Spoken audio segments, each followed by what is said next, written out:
what's going on, everybody out there? My name is Scott Schertzen, alongside Mr. Ryan O'Regan. Dayveonne will be on shortly. He's just handling a little bit of a tech issue.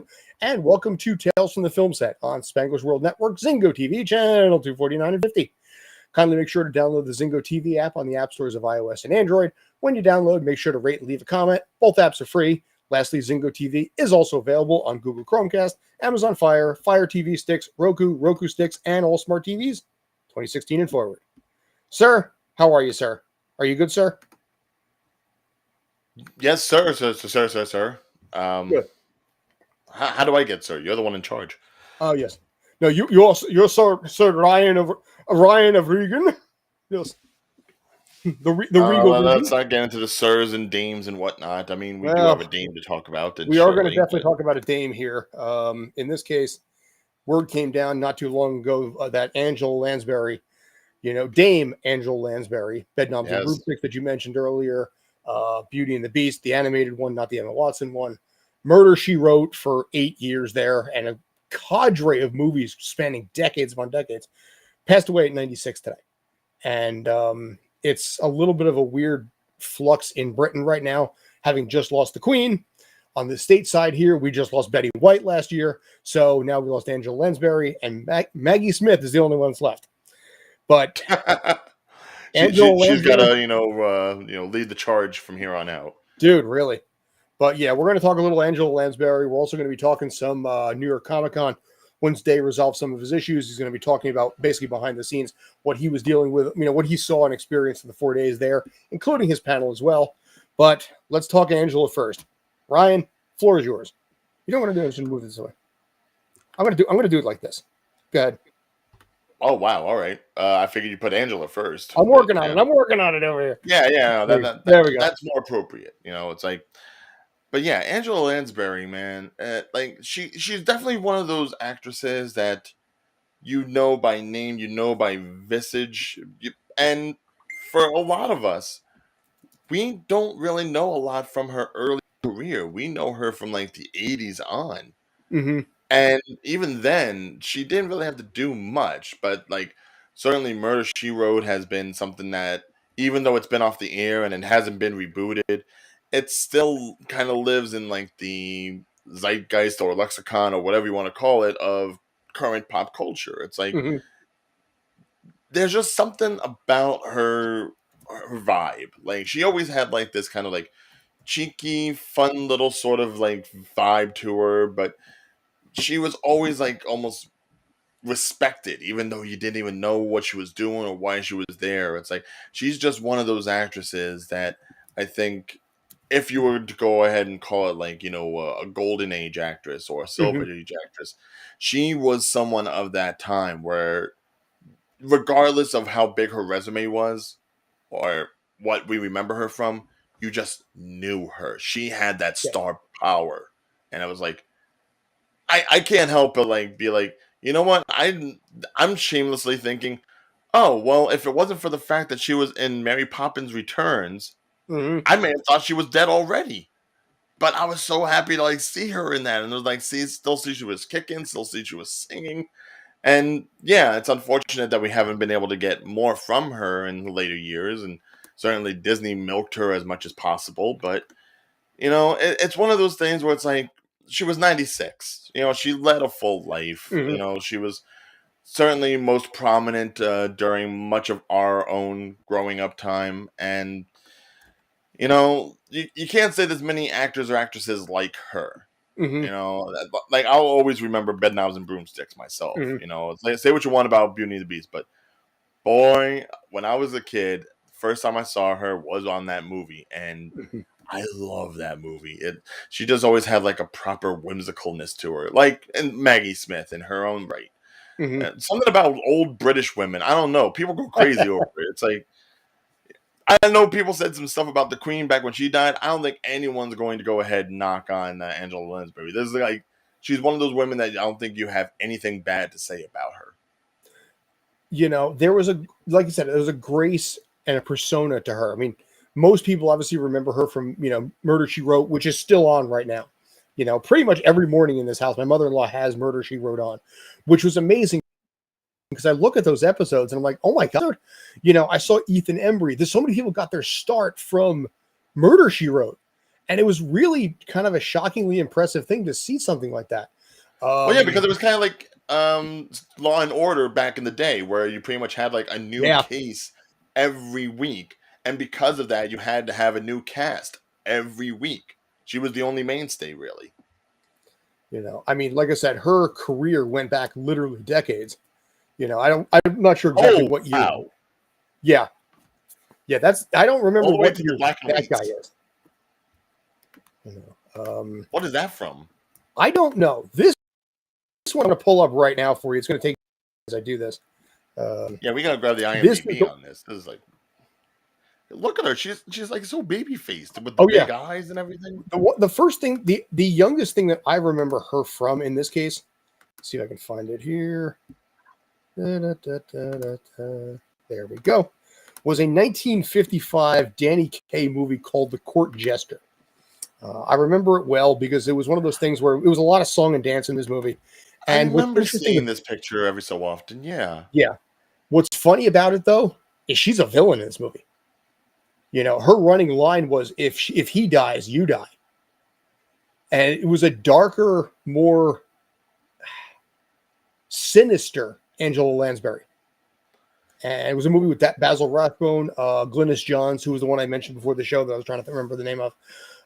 And yeah, it was, I remember it. I liked it. Like I said, but dude, look at her. Just first of all, like, yes, Day, I agree, because if we take down the comment, and this is not necessarily to, you know, be chauvinistic or anything, but just take down everything so this way people can like look at the picture. All right, here I'm gonna zoom it out too while I'm at it. Dude, that is a frame that there are actresses in Hollywood nowadays that would probably kill for. Yes, and for a villain, dude, And it's funny because if you look at her character there, you can see this almost underlying evil inside of her. You know, in this character, like I said, in this princess character in Court Jester, you know, the woman to her right is her maiden, the one with that flat hat thing. And the whole thing that she kept saying was, you know, if he dies, you die. And it was kind of a creepy thing because you always know her from, like you said, Bedknobs and Broomsticks and Murder She Wrote and all of these like lighter things. And she's like, I'm going to kill you. It's like, Angela Lansbury. Well, Murder She Wrote. Murder She Did instead of Murder She Wrote. Yes. Yeah, but no, she's got like, I'm trying to think about who she looks like in her younger visage here. Like, there's a little bit of like a Chloe Grace Moretz sort of feel in the face. Ooh, good choice. Yeah, especially with the way the cheeks and the eyes are. It's like I could, like, she almost has like that English properness where it's like, oh yeah, no, she could be nice, or she could be wishing your death and getting people hired to bump you off. Quite literally, yes. Not saying all British women actors are like that, but I don't know, they've got it better. But wow. Yeah, if you look at that's her alongside Danny Kaye. I'm sorry, I can't pull you up a bigger image on that. No, that's fine. Hold on, I got to put the glasses on for this. Maybe I can. Give me a sec. Bro. There we go. Yeah. Like I said, that's the Day is like, nope. Yeah, no, God bless. Yeah. But that was Angela Lansbury at the age when this movie was released. She was about 30 years old, 29, 30 years old at that point. That's 30? Yeah, 1955. She was born, Dude, I thought that was strict 20s. She was, no, actually, you know what? I'm sorry, I stand corrected. She was born in 1925. This was released in 1950 or 1955. So yeah, she would have been about 30 years old. Yeah. Wow. So maybe she probably filmed it when she was like 28 or 29. But yeah. Also, additionally, literally 5 days away from turning 97. I just point that out. Oh, you always hate to hear about that before. Yeah. But then again, she died at the same age that the Queen did. So, I mean, I think that's like the plateau that you can reach. Yeah, the British plot. What is it? Kind of like whatever that movie was. It's like if you live beyond 96, It's they kind kind of of they like have the to like British equivalent of start Logan's cutting you Run. off before you hit 97. Otherwise, the Queen will get angry. Do you In start hell, getting like a black dot on heaven, your finger heaven. as you get older, like Logan's Run? Yeah, exactly. There's the little spot that starts flashing. But yeah, Angela Lansbury, like I said, the longest career that of nearly anyone in Hollywood. Proper. Let me pull the other one back up a sec. Give me a sec. But yeah, this one I don't know. We talked about this. I'm not sure what year this one was. But I thought actually, but I don't know what year that was there. I mean, hold on. If I go through the IMDb, if I track it all the way back, because obviously it had to have been before that. Yeah. I'm usually pretty good about this sort of thing. What If else? If I find the article, maybe. That's right. She was in Manchurian Candidate, Anastasia, like the animated Anastasia, I should say. Yeah, the one from the early '90s. I think '91 or something. But yeah, her acting credits go all the way back to 1944. Okay. In a movie called Gaslight with Charles Boyer. And, that's what I think this image is from. This might image. So I'm just pulling up the Hollywood Reporter article here. Played the young maid Nancy in the home of Charles Boyer and his new bride Ingrid Bergman in George Cukor's Gaslight in 1944. Did the Picture of Dorian Gray in 1945. Manchurian Candidate that you mentioned, of course. It's weird. It's like she was in so much, but yeah, didn't really get recognition until she started working on television, I would say. Well, she was a staple. I mean, here's the thing. When you grow up in the 80s like that, everybody knows Murder, She Wrote. We were raised on that. Who did it and how is she going to figure it out every single time? And then, of course, the running joke, she did it and just figured out a way to frame everybody and get them to admit they did it.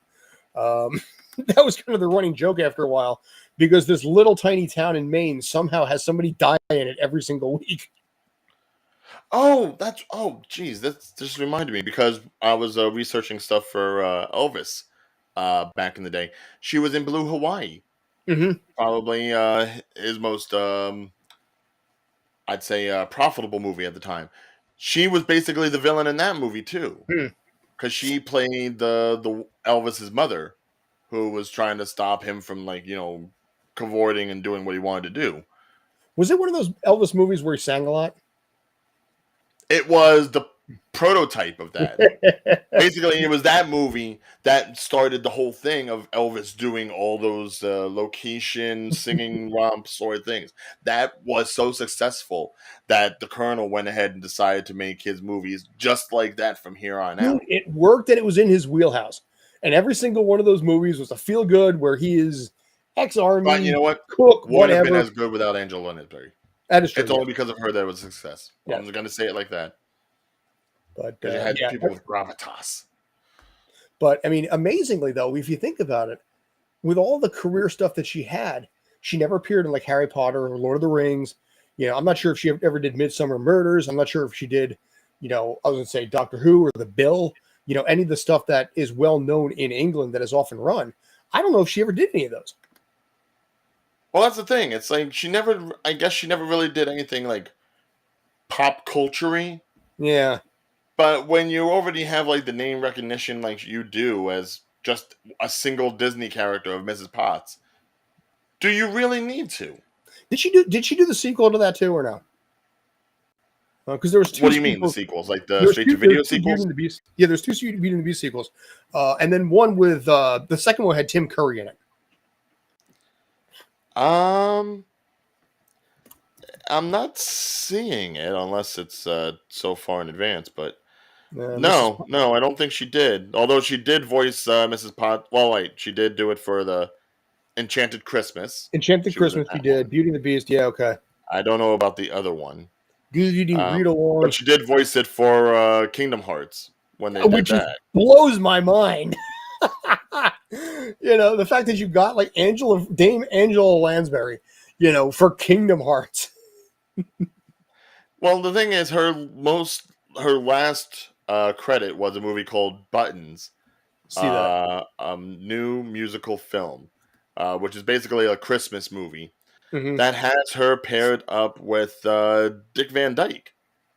Okay. Yeah, he's So I mean, you co-writing have there. like these two almost Disney original actors paired up in this Christmas movie, and I don't know where I would even be able to see it.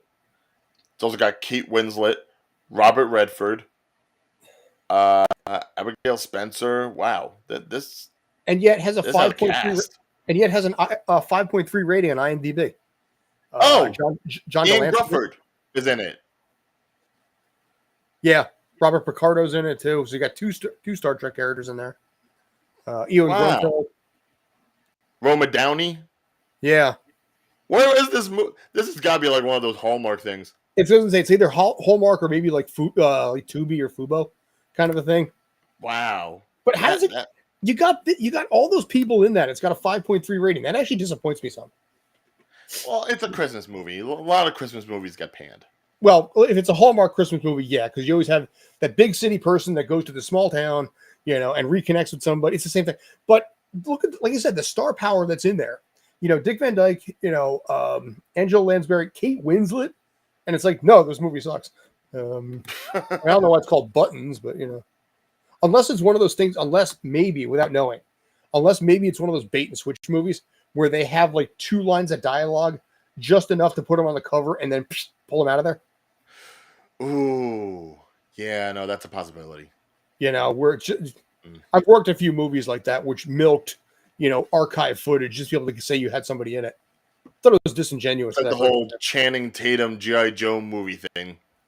Well, there was Robert Loggia after he passed. There was a lot of archive footage that he was in movies 6-7 years after his death, and it was just because they would pull a little bit of footage here and there or recycle old footage to say Robert Loggia's final film. Just kidding, Robert Loggia's final film. So, That's so evil. But yeah, Stink. No, 1 out of 10, 1 out of 10, 4 out of 10. Good message, poor production. 5 out of 10. The revival of a forgotten genre. Waste of time. 2 out of 10. 10 out of 10. Okay, thought it sucked. Please don't watch it. I Worth mean, we try to do reviews of movies, and we try to be, fair and even-handed. Some critics are just a little bit more visceral than we are. This is the IMDb credits for Angela Lansbury's last movie. But yeah, I mean, 5.3. Again, it's IMDb, so it's like, yeah, I know. Take it with a grain of salt. But yeah, her, Dick Van Dyke, and Kate Winslet. You think, okay? I mean, okay, Robert Picardo and John Delancey. I can see them in like a sci-fi original movie, fine. But yeah, no. I mean, the best rating by demographic here is females over the age of 45, and they only gave it a 6. That was on 71 reviews. The most female reviewed section on there was that 45 and older, and they only gave it a 6. So that says a lot right there. Well, she went out with a whimper, unfortunately, but she'll always be remembered for everything else. No, she went out the same way as Sean Connery did, or he's just retired and just wants to do what he wants. And there's my terrible Connery accent. Right, but I mean, to be fair, Angela Lansbury didn't smack around her husband or anything like that. So. I was going to leave that out of there, yes, but I wasn't. I was looking at it purely from the filmmaking standpoint of eventually you're just retired and you're just like, all right, I'm out, adios. All right, fine. Right, but that's what I'm saying. Like, no one ever had a bad thing to say about Angela Lansbury. Yeah. Kind of like in that Betty White sort of thing. Yeah. Well, she went up. She was like right up the end. Cloris Leachman's another one. She was in her 90s. Mel. Yeah, no, they worked all the way up to the end. Yeah, Mel Brooks is still kicking too. How much longer for that? Oh God, when Mel Brooks kicks off, I'm gonna have a panic attack. Yeah. That man developed so much of my comedy mentality. Dude. But all right. Sad news aside, again, rest in peace, Dame Angela. Yes. So thank you for being awesome. Decades of awesomeness and many murders solved in tiny little Maine. Now, where's Dayveonne? Funny you should mention that. I just heard a bleep right now. Let's see what happens. If he's still on here or if he's tired of us talking about some dead lady. Yeah. Oh, there he is. Looking like he's still coming to us from New York Comic Con, all faced Exactly. up and everything. I think he's trying to use the phone like, however, can we hear him is the question. No, we can't. Scott, stop. All right, he just signed off again. And that was right, so Dayveonne. while we wait for him to come back. Yeah, we're going to be talking a little Comic-Con right here. Well, I mean, should we wait until he gets on for the Comic-Con stuff, and should we just go over and promote? If you have something else that we can burn some time with, that's fine. But I figured Comic-Con was going to take up a plethora of time because Comic-Con had a plethora of stuff. Right. So. Wait, whoa. Hey. Still can't hear you. He's really trying to enunciate on that, too. Maybe it's just from all the fun at Comic-Con, he lost his voice. Maybe he did, It's just, he just could not handle all the excitement and energy. The panel that he had, kudos on that. The panel that he had, yeah. See, he's just screaming with enjoyment, the pantomime of his exuberance. He went from the Comic-Con panel, the future is black, to his now panel, the future is mute. The future is mute. Oh, God. No. That is so evil. Sorry, Dave, man. We'll figure this out.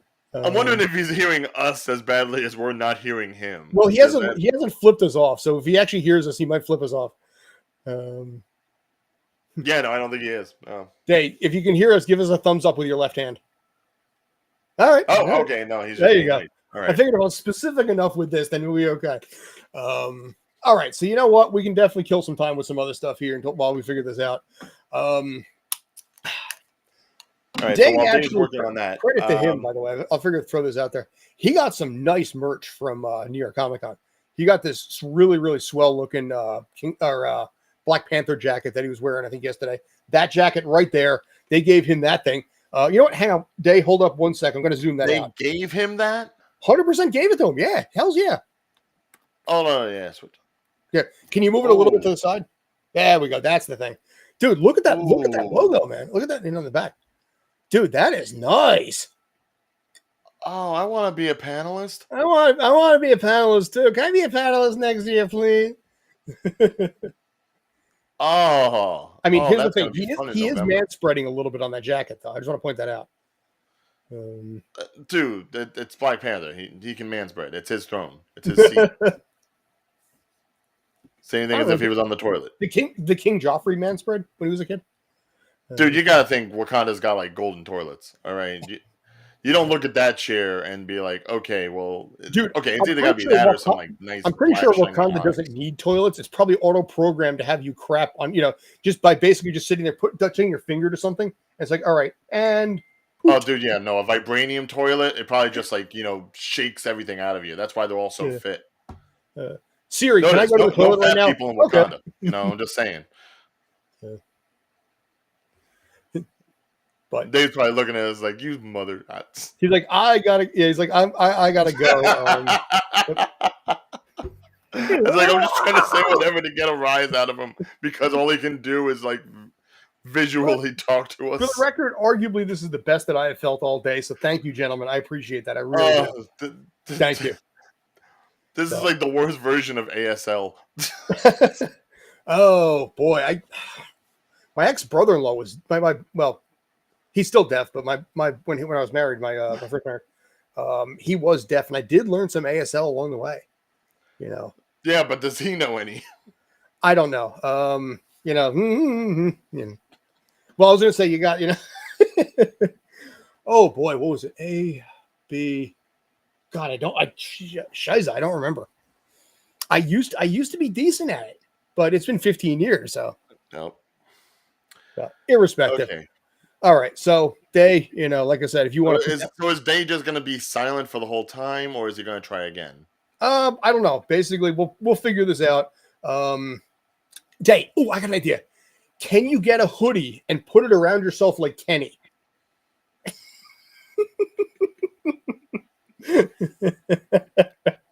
Not even that, but I mean, he's obviously has his Red Hood costume that he used for his cosplay during Comic-Con. Well, that would make more sense. I made that, dude. I went crazy today.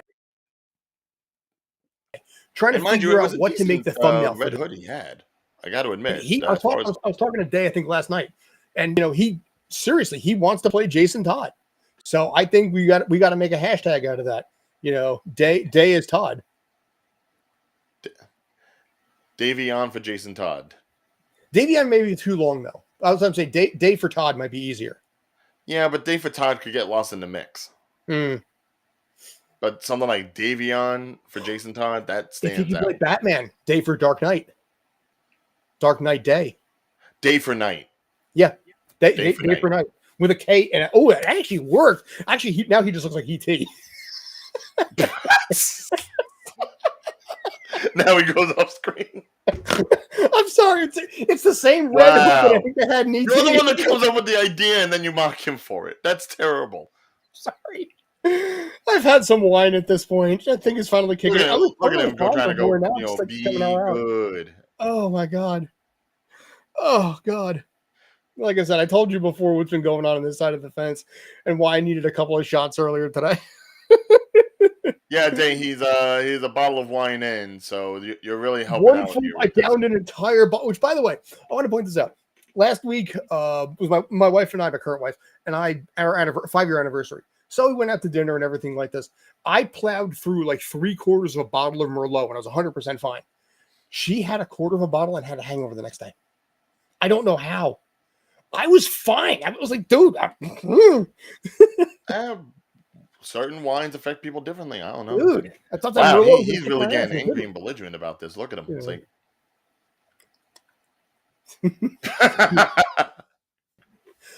by the way, Dad, this I'm going to give you some role playing here. That scene from Star Trek Wrath of Khan. What was the line that Shatner was screaming? Don't do it. Don't go for the low hanging fruit here. All right, fine. God. Yeah. There we go. Yes. We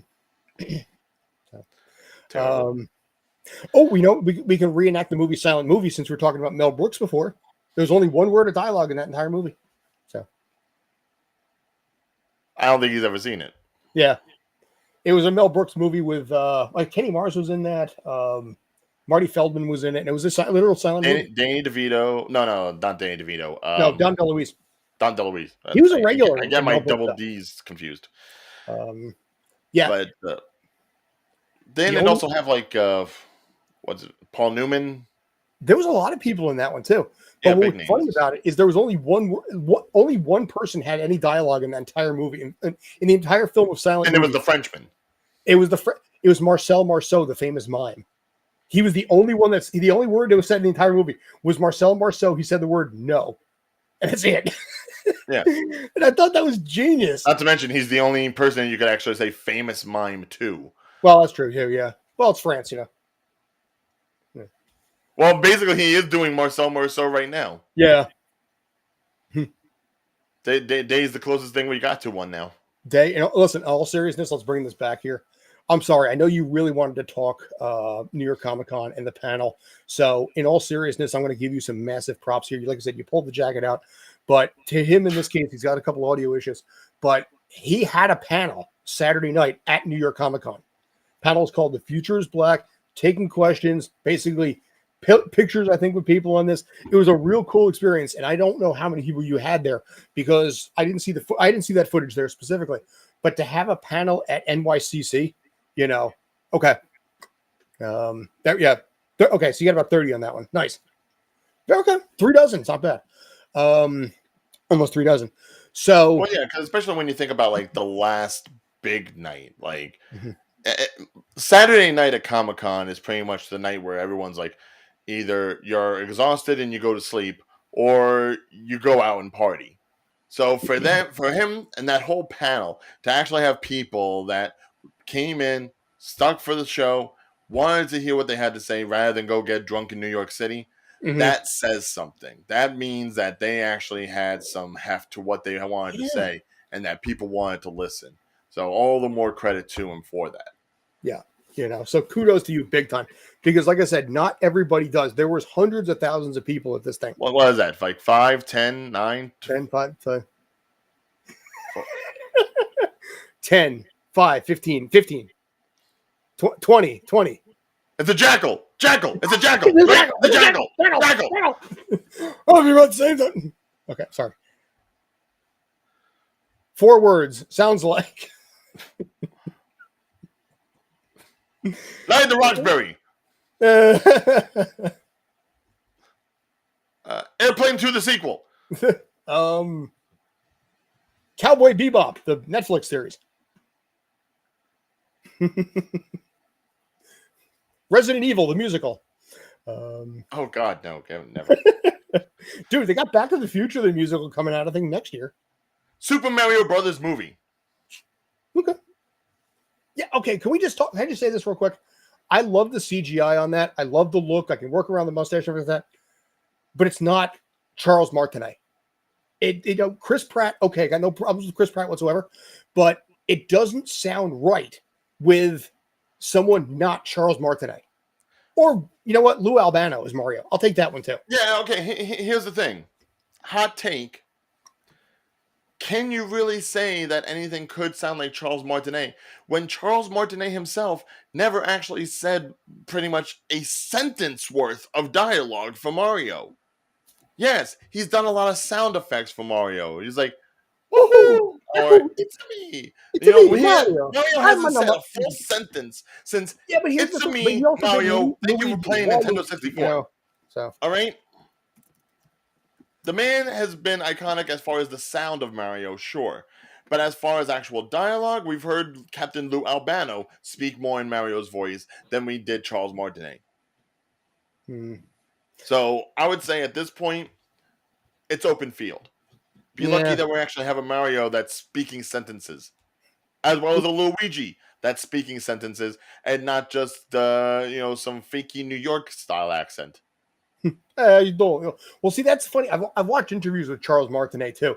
Which, fun fact, nobody realizes that Charles Martinet did voices for Nintendo prior to Mario. Mm-hmm. He was actually the announcer on Super Punch Out. So Gabby J. That was Charles Martinet, believe it or not. I can see that.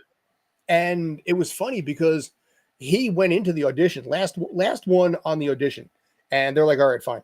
But he's like, "I had no time whatsoever to come up with a character. It's got to be for kids." He's like, "Whoa, let's go! It's me, Mario!" And he just rolled for apparently like 25 minutes.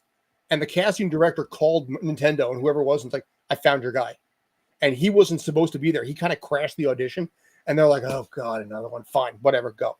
And it turned out he was the guy that did it. And for 30 years, he has been Mario. I think that's freaking awesome. What? Since the 90s on? Yeah, roughly 30 years. 96 was Super Mario 64. Doing voiceover for even longer than that. Yeah. No, there was TV shows that he was in prior to that even. I think there was any of it the Super Mario animated shows? So whether it was the one that with Lou Albano and the live action stuff, Super Mario Bros. And all those. The stuff on NBC when they did Super Mario World and stuff like that. Oh yes, I remember those well. Sadly, yeah, when the theme song tried to be Jamaican when it really shouldn't have been. Super Mario, Super Mario, Super Mario World. Yeah, it pains me to know that I know that. Yes. Excuse me, I'm going to go right up there with Wish Kid and Pro Stars. Dude, yes, Wish Kid with Macaulay Culkin and Pro Star. Oh, jeez, Louise. Yeah, don't forget that was the television series, the Super Mario one. That was the one where they gave Yoshi a voice. Yes, yeah, it was a really annoying voice too, and they made him sound like a child. Yeah. Oh, but actually, no, I just found something very interesting. Super Mario Brothers 64 was not the first time he did Mario. He was the voice of Mario in Mario Teaches Typing in 1991. Wow. And he was Wilson Phillips in an episode of JoJo's Bizarre Adventure. Episode of Matlock. Matlock. Oh my God. Space Quest 6. Yeah. But no, okay. And aside from the fact that Charles Martinet is not voicing Mario, but he is in the movie, so he is going to get some financial benefit to it. Which is good. I'm happy he's getting something out of that. I will say, the animation looks crisp.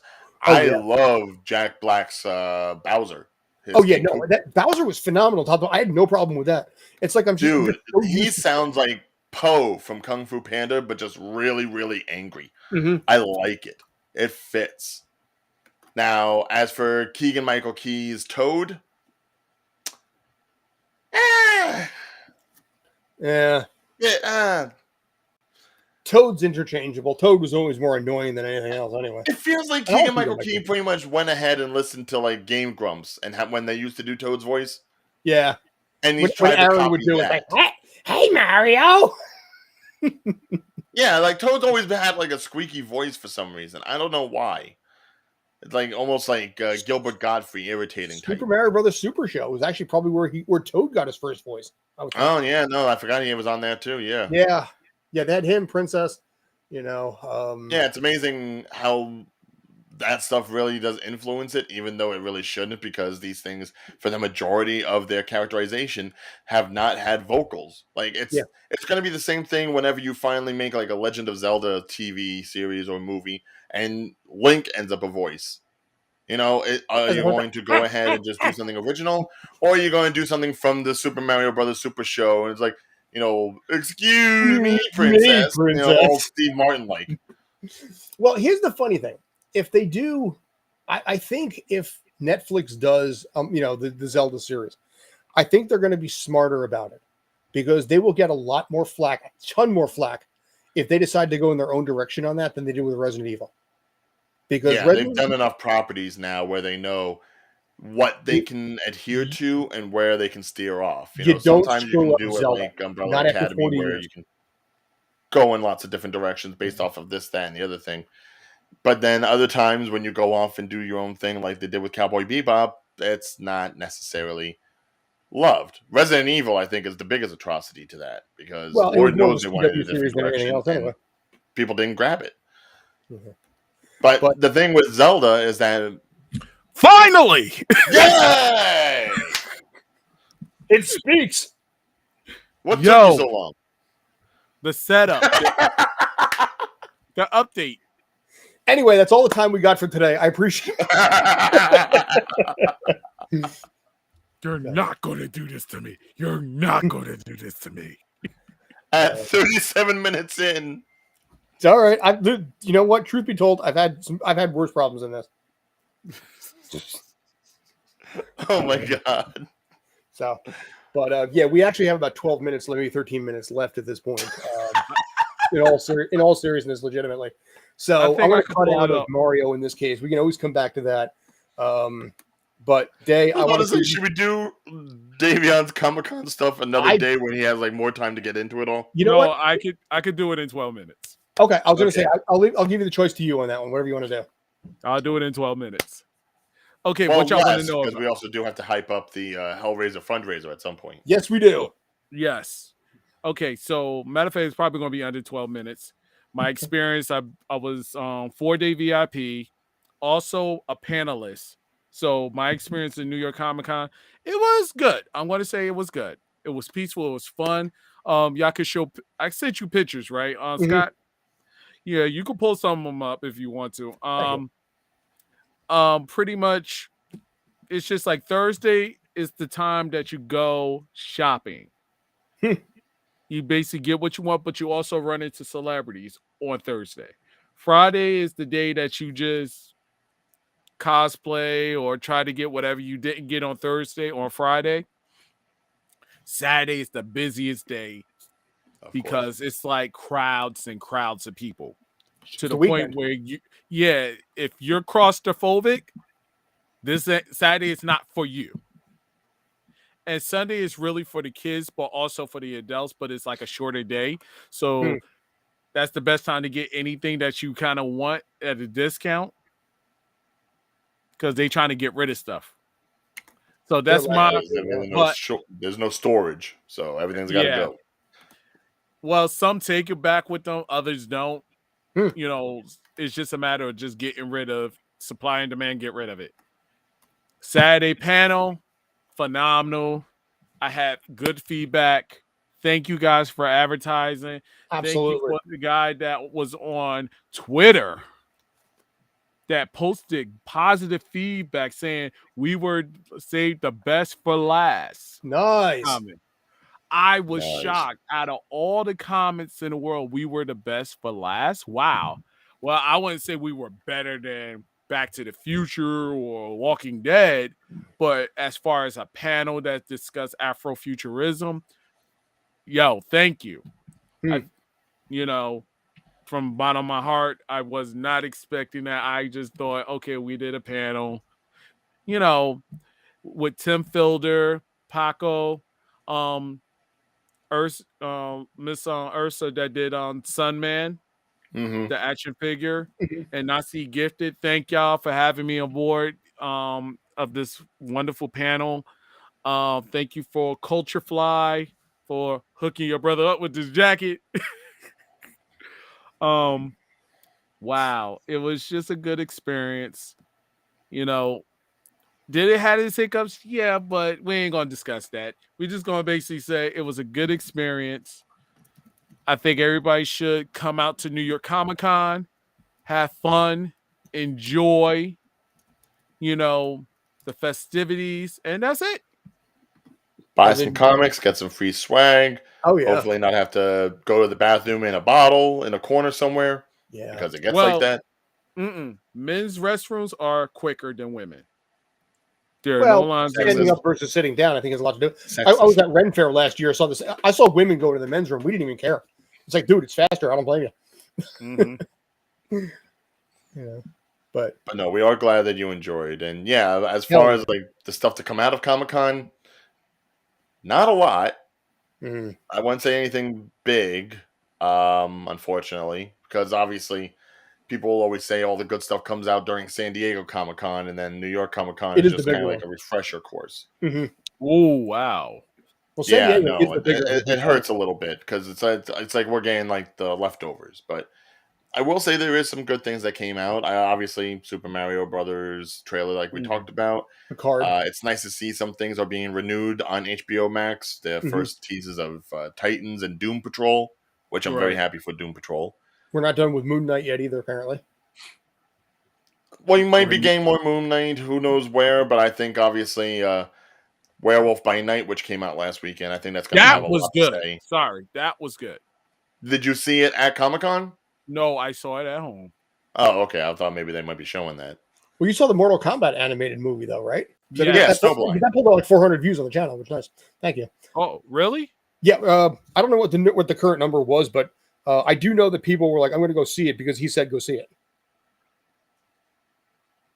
And tomorrow, but how was it? Like, I didn't watch it because I it was bloody. It was a bloody, super bloody. That's the new standard, though, when it comes to yeah. Oh, very nice. I mean, hopefully that'll be on HBO Max soon enough. And tomorrow, ladies and gentlemen, I will be at New York again to watch Black Adam. Yes. Oh, you got the advanced screening, right? Yeah, you're going to be posting a review of an under 1 minute review of Black Adam. Correct. So, which may or may not have Superman, according to Dwayne Johnson this past weekend. Well, because Lord knows that's the big thing. Well, he can't say anything on that. He can't say. Black Adam and Superman will come dead. It's like Ryan. Look, I'm just tired of Ryan. Just save it for tomorrow. I'll just basically give a non-spoiler review.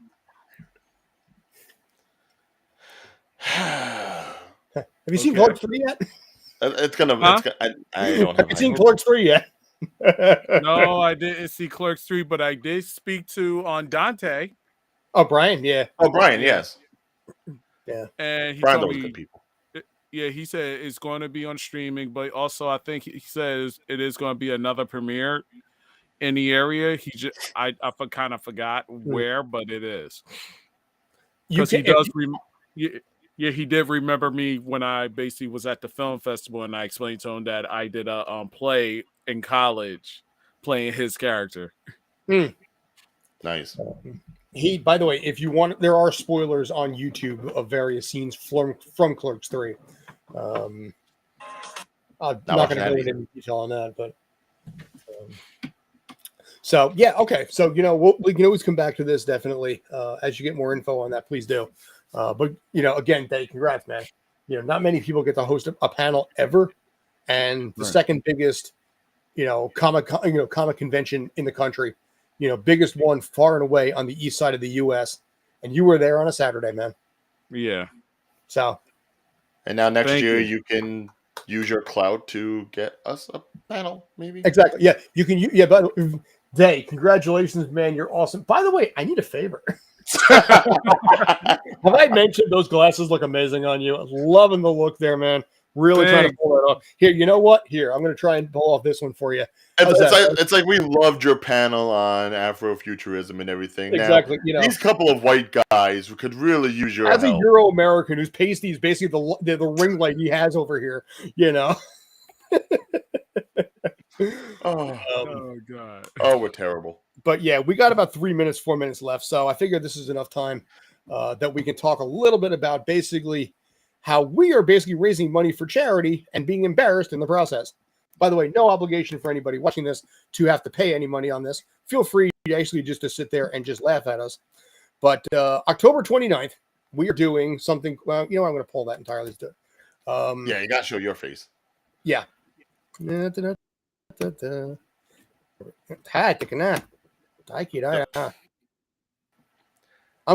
We're being stretched out by Pinhead there. Yeah. So, October 9th, Hellraiser fundraiser starting at 3 p.m. We are going to be starting off with with Hellraiser 1987, then moving to Evil Dead from 2013, and then finishing up with 2012's Sinister. Me, JD, Obi, Ryan, Dave, if you can do it, please, by all means. And we are going to be working our way through all three movies, which, by the way, as you can tell on there, we, not necessarily Ryan, but we are cowards. Myself, JD, and Obi are definitely not able to handle our salt when it comes to horror films, so you can laugh at our own embarrassment.